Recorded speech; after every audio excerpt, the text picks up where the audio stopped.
يسب الله دخل راسه ولا دخل يدو ولا يدخل الموش.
Bonsoir chers docteurs, bonsoir.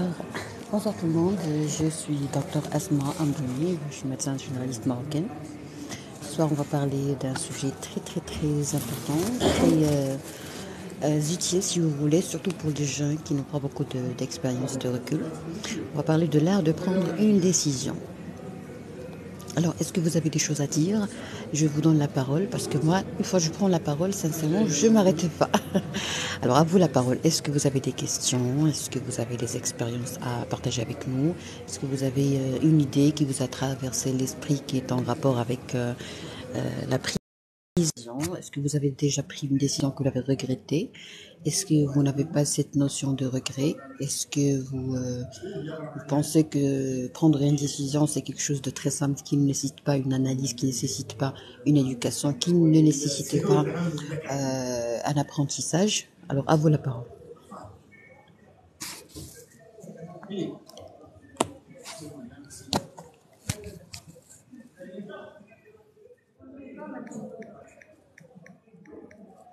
Ouais. On va écouter ensemble une chanson que j'aime beaucoup. J'attends vos réponses.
Alors, puisqu'il n'y a pas de questions, je vais aborder mon sujet tranquillement.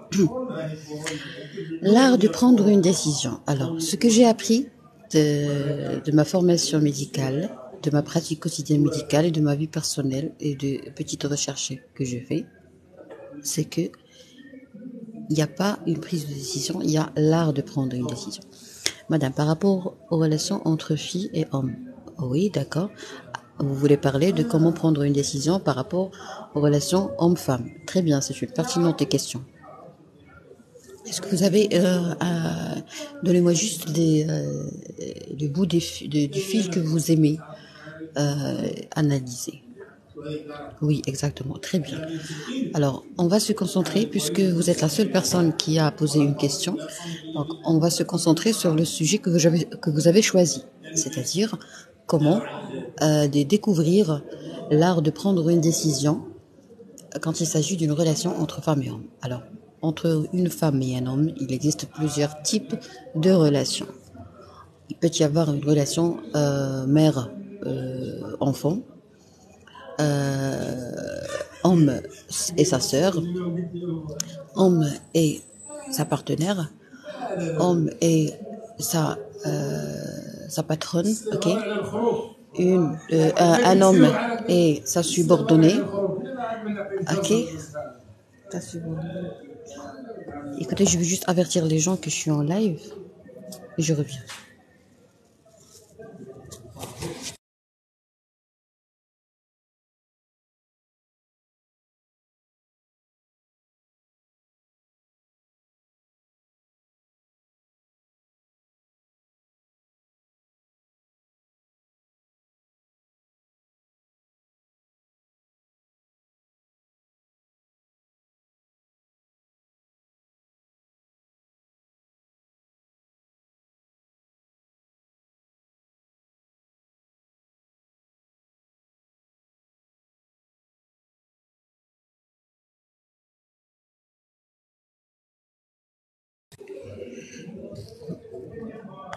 Alors, pas de problème quand tu me suis. Très bien.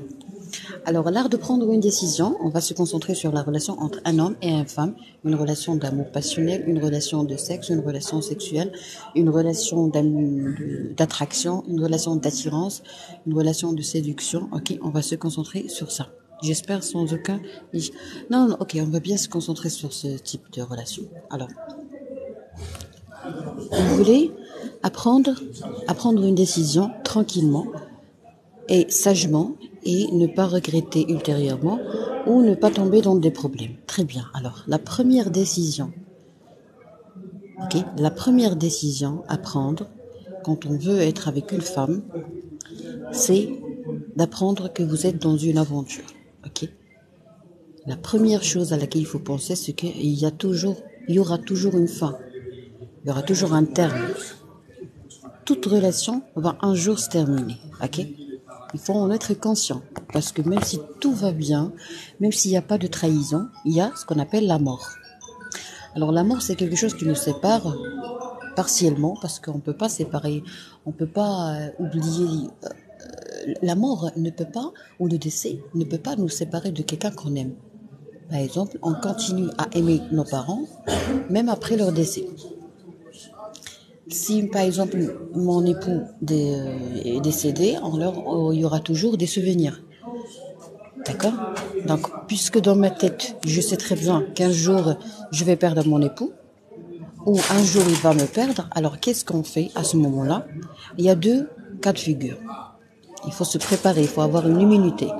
Alors, il faut avoir une intelligence émotionnelle et surtout l'art de vivre. Ça, c'est autre chose. Alors, l'art de vivre, c'est quoi? On va ouvrir une toute petite parenthèse et on va la fermer directement, immédiatement. C'est l'art de vivre. Il est toujours impliqué pour développer l'art de prendre une décision. Ok?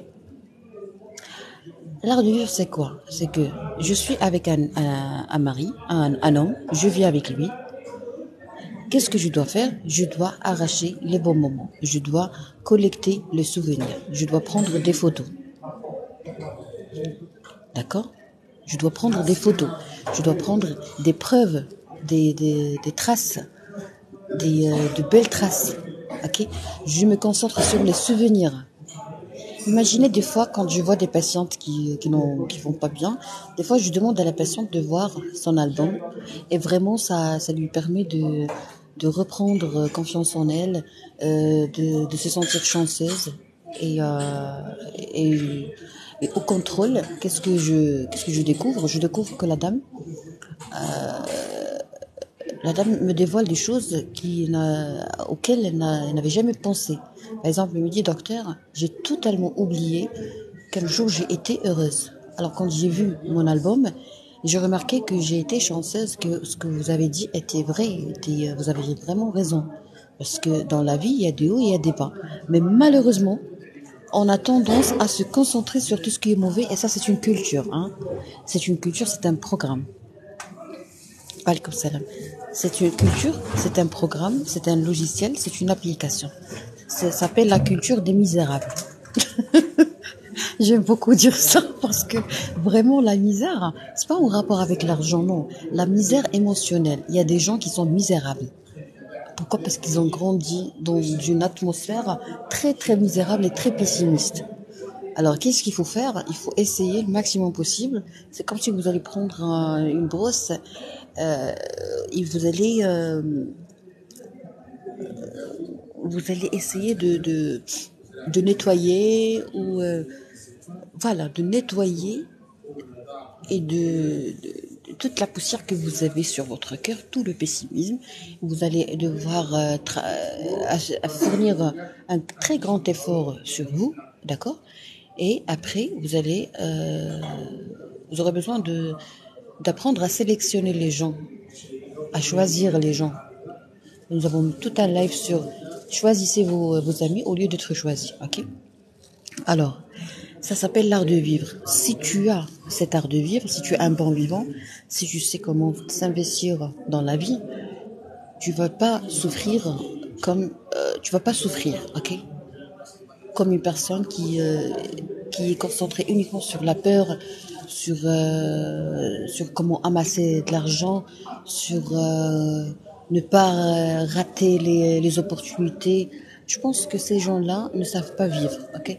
On peut très bien faire une fortune, on peut très bien réussir sur le plan professionnel, on peut très bien bien évoluer sur le plan professionnel, mais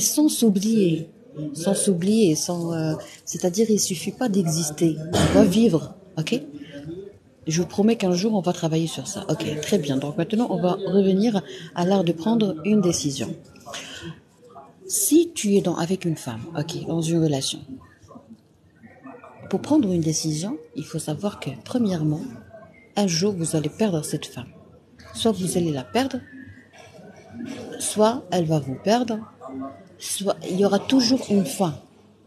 Quand on est conscient que toute relation est une aventure et il y aura toujours une fin, qu'est-ce qu'on va faire? On va pas avoir peur. Il y a deux cas de figure. Il y a des gens qui vont avoir peur, qui vont stresser, qui vont vivre la peine avant sa survenue. Et ça, c'est malheureux parce qu'il y a des gens qui vivent dans le futur et dans la peine du futur qui n'a pas encore eu lieu.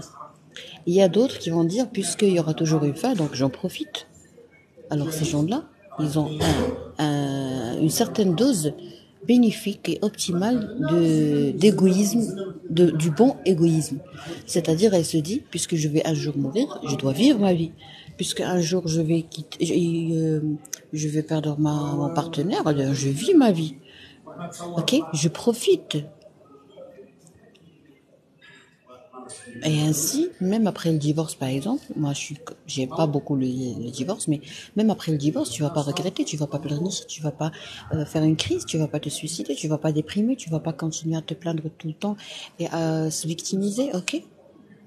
Pourquoi? Parce que tu as vécu. Après 5 ans de mariage, tu as vécu 5 ans. C'est-à-dire que tu as passé 5 ans de vie merveilleuse. Il faut apprécier la vie, apprécier les minutes. Si on a du mal à apprécier les minutes et apprécier les moments, cela veut dire qu'on est incapable de vivre, on ne sait pas vivre. Bonjour. Ok? Est-ce que vous êtes d'accord avec moi? Est-ce que vous avez touché ce que je veux dire? Si tu n'as pas l'art de vivre, tu peux pas avoir l'art de prendre une décision. Parce que tu baignes dans un bassin rempli d'eau pourrie, sale, dégoûtante, avec une haleine fétide, avec beaucoup d'insectes à l'intérieur, avec beaucoup de rats, beaucoup de vipères, ok? C'est ça la vie quand tu sais pas vivre, ok? Bien. Alors, prendre une décision quand il s'agit d'une relation entre femme et homme, premièrement, la décision d'être avec cette femme. Malheureusement, ce que je vois moi dans ma pratique médicale quotidienne, c'est que un homme sort avec une femme parce qu'il a besoin d'une femme, et une femme sort avec un homme parce qu'elle a besoin d'un homme. Ça, c'est horrible. Pour moi, je pense que c'est horrible. C'est dangereux même. C'est comme si on a laissé quelqu'un vivre une faim extrême, ok, la famine, et par la suite, on a servi un truc pourri, ok, ou quelqu'un qui n'a pas de dents, et puis on lui donne quelque chose, des cacahuètes, ou on lui donne des pistaches ou quelque chose vraiment de très dur, et on lui demande de le manger, ok. Si tu es dans la nécessité, tu ne dois pas être en relation, ok, parce que c'est pas de l'oxygène. Si tu as besoin, Donc, maintenant, on va se concentrer sur la décision d'être avec quelqu'un. Est-ce que vous avez déjà pensé à ça? Premièrement, avant de terminer, pour moi, je veux comprendre, mais je ne connais pas bien la langue française. Je veux améliorer mes compétences et bon, bienvenue, Sidi Abdo. Imagine qu'après 3 ans, elle me dit qu'elle a un problème. On a discuté, m'a dit, elle est narcissique. Alors, elle vous a clairement dit qu'elle est narcissique. Très bien. Je vais terminer juste cette petite introduction, cette petite explication par rapport à l'art de prendre une décision d'être avec quelqu'un. Et par la suite, je vais me concentrer sur, vous allez être gâtés, je vais me concentrer sur votre question, c'est-à-dire par rapport à une dame avec qui vous avez passé 3 ans et puis à la fin, elle vous a dit, elle a un problème, elle est narcissique. Ok? Bien. Alors, premièrement, avant de prendre la décision, et si besoin matériel. Alors, on va parler de tout type de besoin. L'art de prendre une décision. Vous avez décidé d'être avec une personne. Premièrement, est-ce que vous avez décidé ou bien est-ce que cela a été décidé ou bien vous avez fait ça inconsciemment? Vous savez, j'ai déjà lu un truc dans un livre, je ne me rappelle pas très bien où est-ce que je l'ai lu. Quand on ne fait pas, je pense que dans la priorité aux priorités de Stephen Covey, je pense. Hein, quand on ne fait pas consciemment ce qui est important, on fait inconsciemment ce qui n'est pas important. Quand on ne fait pas consciemment ce qui est important, on fait inconsciemment ce qui n'est pas important. Dans la gestion du temps. C'est un très très bon livre qui parle de la gestion du temps. Est-ce que vous avez pris la décision d'être avec quelqu'un consciemment ou bien vous l'avez prise inconsciemment? Est-ce que vous avez étudié cette décision ou bien vous l'avez prise parce que vous étiez dans la nécessité, dans le manque affectif? Est-ce qu'il y avait un manque? Quand il y a un manque, c'est comme quelqu'un qui a faim. C'est comme durant le ramadan, par exemple, quand les gens jeûnent, ils ont faim, ils ont trop faim. Qu'est-ce qu'ils ne doivent pas faire? C'est faire les courses. Il ne faut jamais faire les courses alors qu'on a faim. Pourquoi? Parce que vous allez acheter des choses dont vous n'aurez jamais besoin. Mais au moment de la prise de décision, vous n'étiez pas neutre. Vous n'étiez pas, vous n'étiez pas neutre à 100%. Parce que vous aviez faim, trop faim.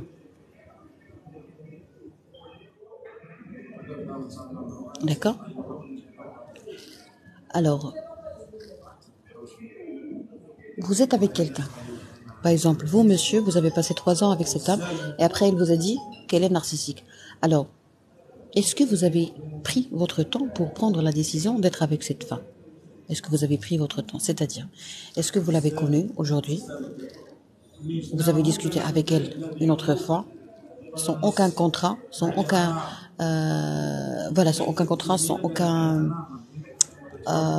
commitment, engagement, sans aucune promesse, ok? Est-ce que dès le début vous avez pris votre aise et puis vous avez discuté pendant des heures et des heures? Voilà les signes qui montrent que vous êtes vraiment, oui, je dirais pas malade, mais vous êtes vraiment dans la nécessité de parler avec un psychiatre. Pourquoi? Parce que le fait de parler avec un étranger pendant des heures et des heures, cela veut dire que vous avez besoin de parler. Et c'est normal d'avoir besoin de parler, hein? C'est très normal. Mais est-ce qu'il y a un manque? Il y a un problème. C'est-à-dire, est-ce que vous avez des problèmes, par exemple, avec les gens à qui, normalement, on doit dévoiler des choses, à qui on doit confier des choses, à qui on doit discuter pendant longtemps? C'est-à-dire, je vais vous donner l'exemple qui se répète le plus chez les hommes et chez les jeunes. Si un homme a un problème avec sa maman, ou si une fille a un problème avec sa maman ou son papa, elle a besoin de parler avec ses parents, mais quand ce besoin n'est pas, quand la famille ne répond pas à ce besoin, alors les gens, qu'est-ce qu'ils font? Eh ben, ils recourent à des fatwas. Ok? Et comment peut-on détecter en discutant avec les gens, dès le début, ils commencent à confier des choses. Cela veut dire qu'ils ne sont pas normaux. Parce que c'est pas normal de confier à un étranger des choses sur ta vie personnelle. Mais quand l'autre personne est curieuse, voilà pourquoi j'ai traité le sujet de la curiosité, il y a des gens des victimes de manipulateurs et des victimes de pervers narcissiques qui adorent la curiosité du pervers narcissique. Pourquoi ils adorent ça? Parce qu'ils ont besoin d'être écoutés. Parce qu'ils ont besoin de quelqu'un qui est curieux. Pourquoi? Parce que plus on leur pose des questions, plus ils se sentent rassurés. D'accord? Alors, premier signe, vous avez décidé d'être avec une femme. Bien. Au début, ce qui normalement doit faire peur, et c'est un très fort signal d'alarme si vous voulez, et signal d'alerte, c'est quoi? Eh bien, ce sont les gens qui parlent trop dès le début. Ça peut être vous, et ça peut s'agir de votre partenaire, comme ça peut s'agir de vous. Si vous sentez cette volonté, ce plaisir, attention, on va parler du plaisir. Quand on discute, on touche un plaisir, on déguste un plaisir. Si vous avez cette rapidité dans la sensation de ce plaisir en discutant avec les étrangers, vous êtes en danger. Vous êtes facilement manipulable. Vous êtes victime, vous serez toujours victime. Parce que normalement, on doit pas être en manque. Donc, ce qui est très important dans la vie, avant par exemple de prendre une décision d'être avec une femme, il faut se demander, mais qu'est-ce que j'attends de cette femme? Mais qu'est-ce que je vais lui dire, je vais lui donner? Mais est-ce que j'ai absolument besoin d'elle? Il faut discuter avec toi-même, parce que toi, tu es intelligent. Tout le monde est intelligent, ok? Tout le monde a un cerveau. Tout le monde est suffisant. Votre cerveau est suffisant. Vous n'êtes pas idiot. Vous n'avez pas besoin d'un médecin pour savoir comment vivre. Mais vous avez besoin d'une éducation qui vous permet de ne pas avoir besoin d'un médecin pour vivre. Ok? Cette éducation, c'est quoi?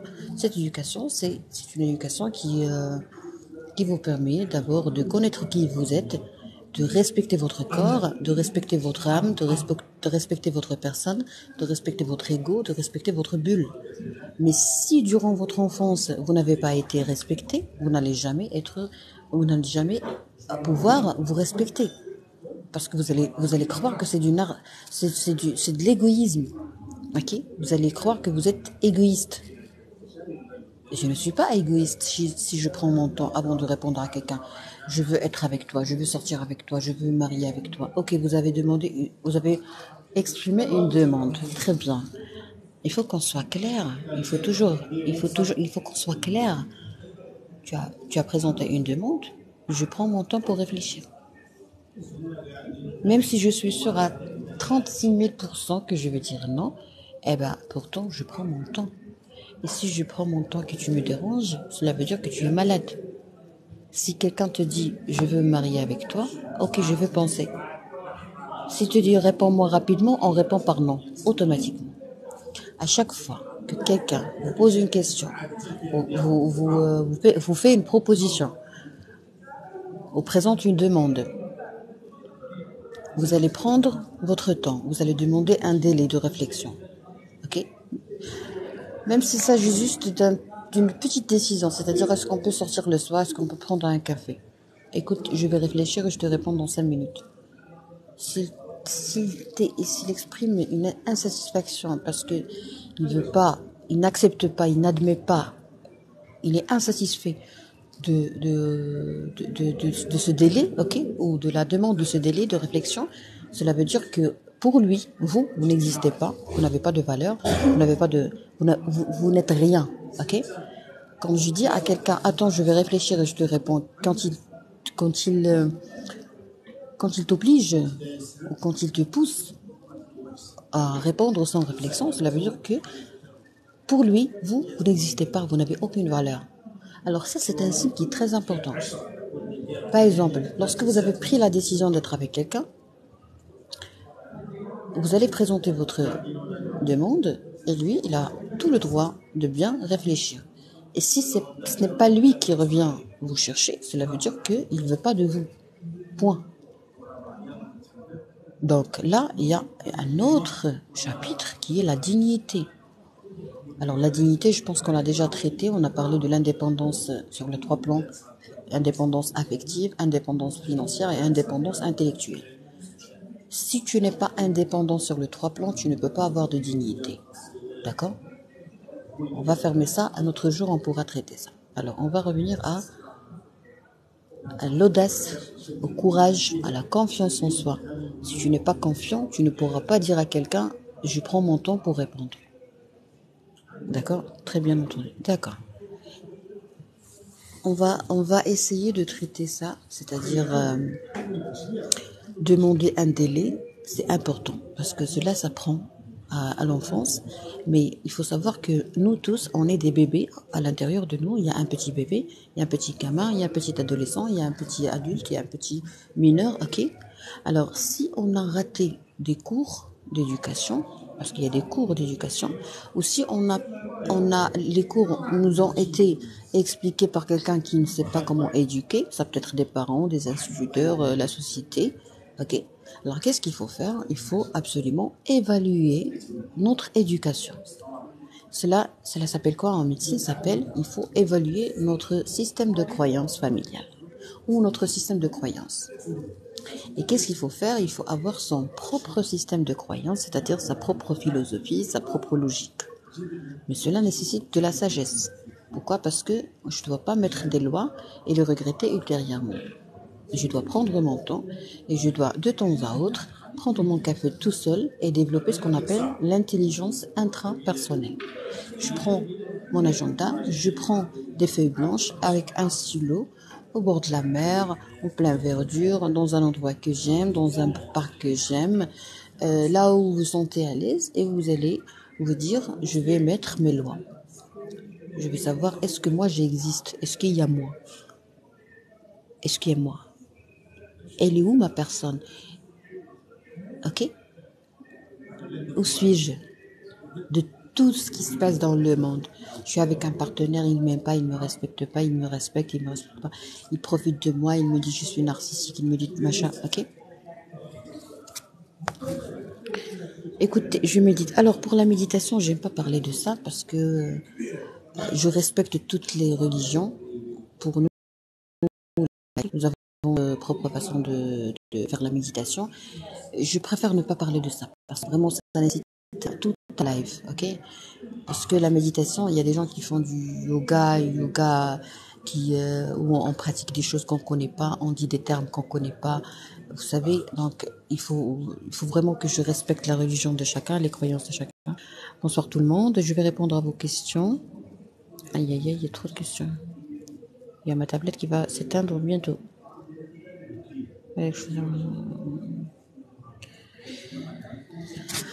Alors, pour répondre au monsieur, après 3 ans,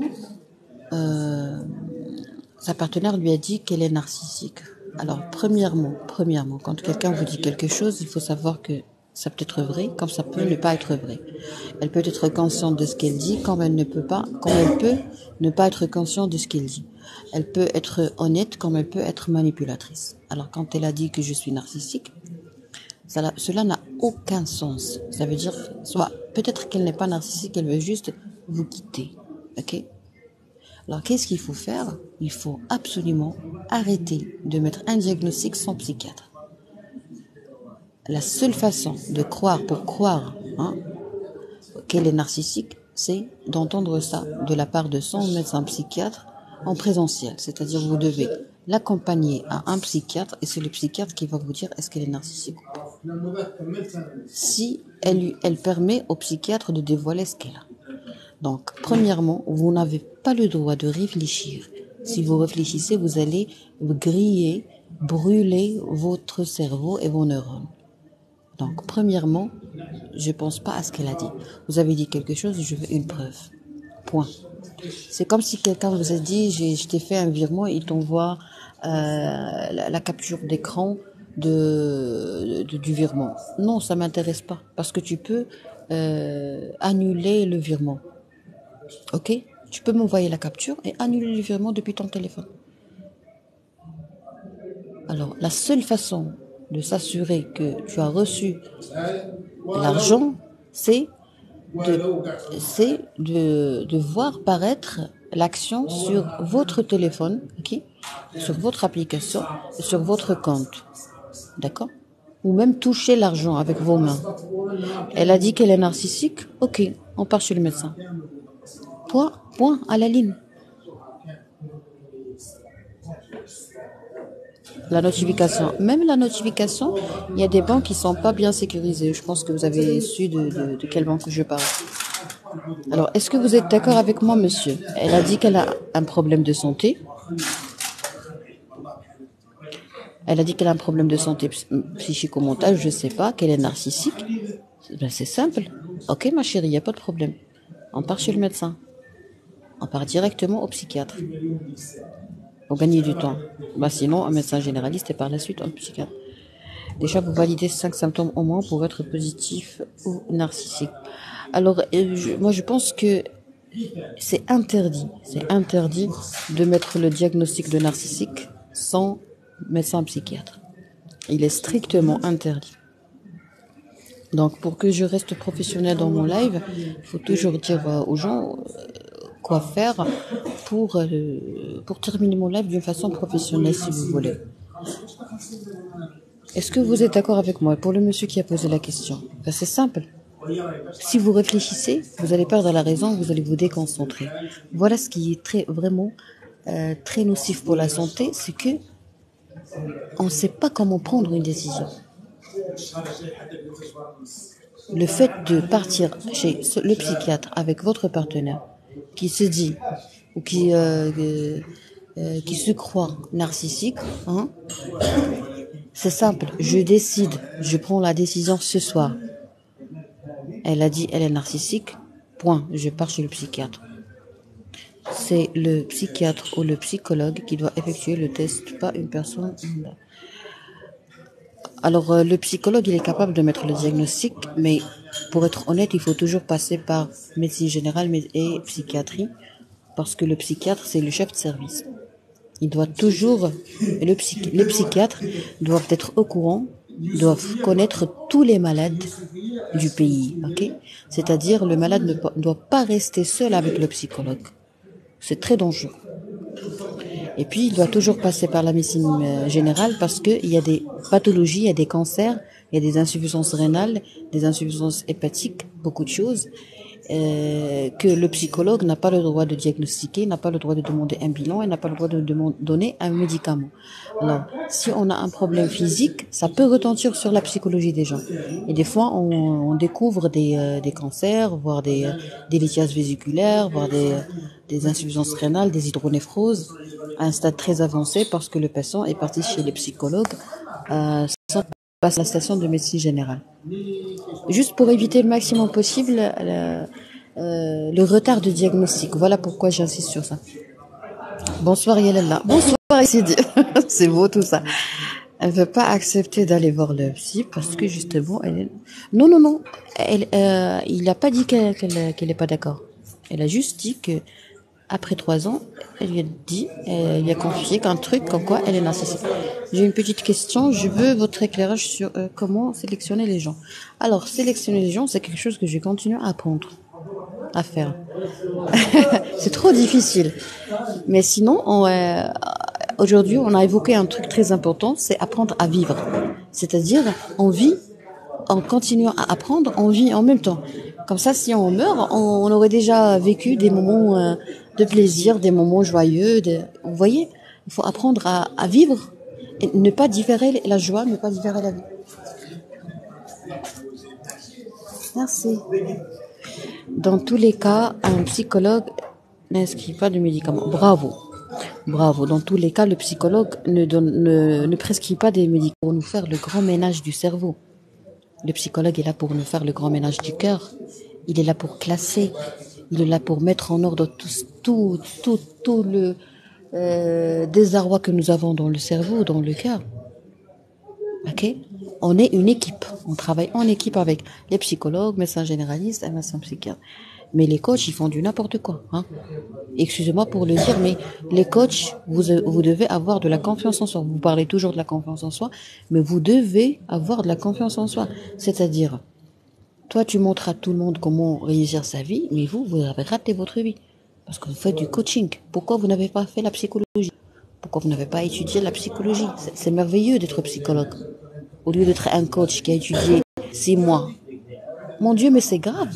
6 mois de formation pour traiter un schizophrène et lui demander d'arrêter le traitement pharmacologique. Oui, carrément.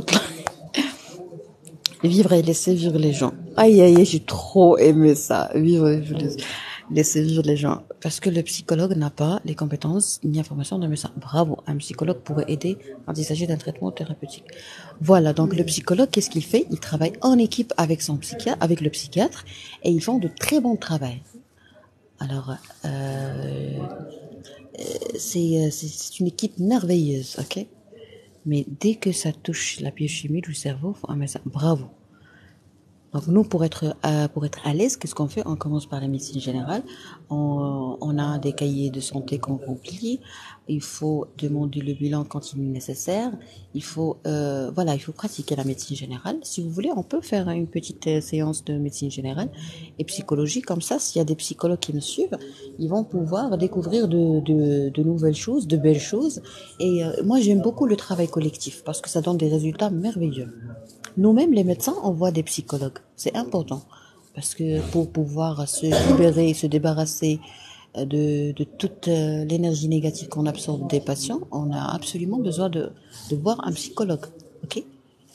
Et le psychologue également, il a besoin de voir un psychiatre, un psychologue. Et nous-mêmes, les médecins, il faut absolument discuter avec son psychiatre pour pouvoir développer ce qu'on appelle l'intelligence émotionnelle. Parce qu'un médecin, sans intelligence émotionnelle, sans intelligence émotionnelle, il peut se suicider. Hein?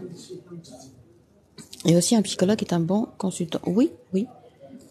Avant de prendre une décision, c'est bien de discuter avec lui. La médecine générale est primordiale comme porte d'entrée vers un bon diagnostic. Bravo, ça c'est beau. Bravo. Et je pense que les psychologues doivent exister dans toutes les écoles. Toutes les écoles. Oups, ma tablette est éteinte. اسمح لي كنكبر عليكم والله شيء.